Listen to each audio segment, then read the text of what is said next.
Hello everyone, welcome to this video. In this video I will break down the scene that I have got here. So yeah, let's get started.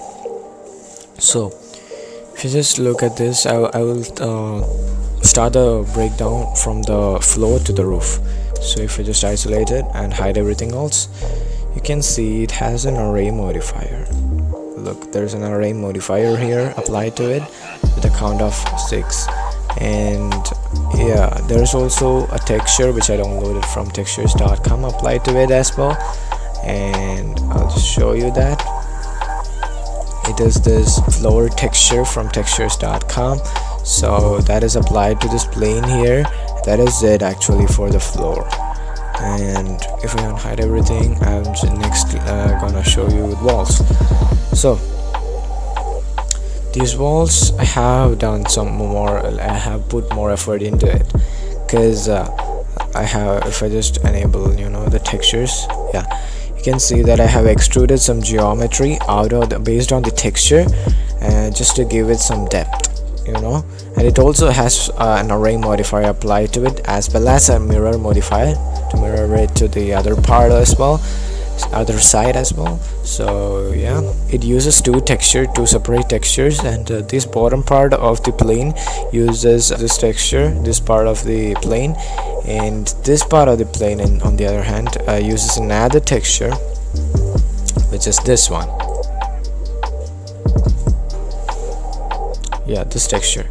So that's pretty cool, and that is the two textures which is used here. So, and I have extruded some geometry out of it, and that's about it. And yeah, let's move on to the roof. The roof is also pretty simple. I just extruded some divider.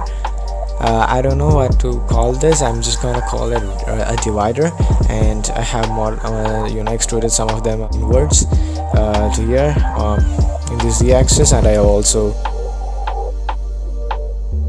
when I was UV unwrapping this part of the mesh, I just projected it onto this part of the texture, so that it makes sense. So that is it for the roof, but I have some modifiers as well. It also has an array modifier along with a mirror modifier. If I just disable both of these, you can see I have made only this part of the plane, and then I just applied an array modifier which repeats this, duplicates this 6 times, and then you have the mirror modifier. If I just disable the array modifier, you can see that it perfectly copies it to the other side. Yeah, that is it for the roof. And there's also another thing actually, which is these lights. This is the lights, which is two extruded cubes, and with an emission shader on them applied to them. That's it. And yeah, that is it for the roof. And if I just move on to this part, this is the last part actually. It's pretty simple. It uses two different textures.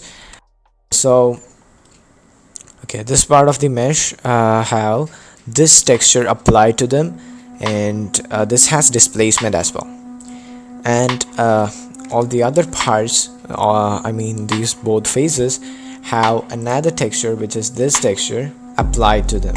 So yeah, this doesn't have displacement because I thought it was unnecessary, and it will just add on to the render times as well. So yeah, if I just show you the node, or yeah, shader nodes here, you can see this is just a basic setup for all the textures here, as you can see, except for the lights. The lights have just an emission shader. That's it. And this has a displacement as well. That is it. Nothing special. And yeah, it also has a normal mag, just to give it some more details. And let me just talk about the camera.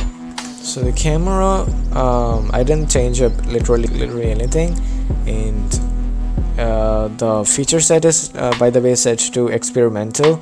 This is because when I was applying displacement here, I wanted to use this feature called adaptive subdivision. So I use Cycles render engine to render these things at max samples of 60. So the camera, like I didn't change any of the things except for in the viewport display. I didn't want to see the other parts which the camera which will not be rendered, so I just bumped up this value right here. So yeah, and I also used some composition guides, yeah, which was okay, like it was useful. I would say that's about it, and have a good day. Bye.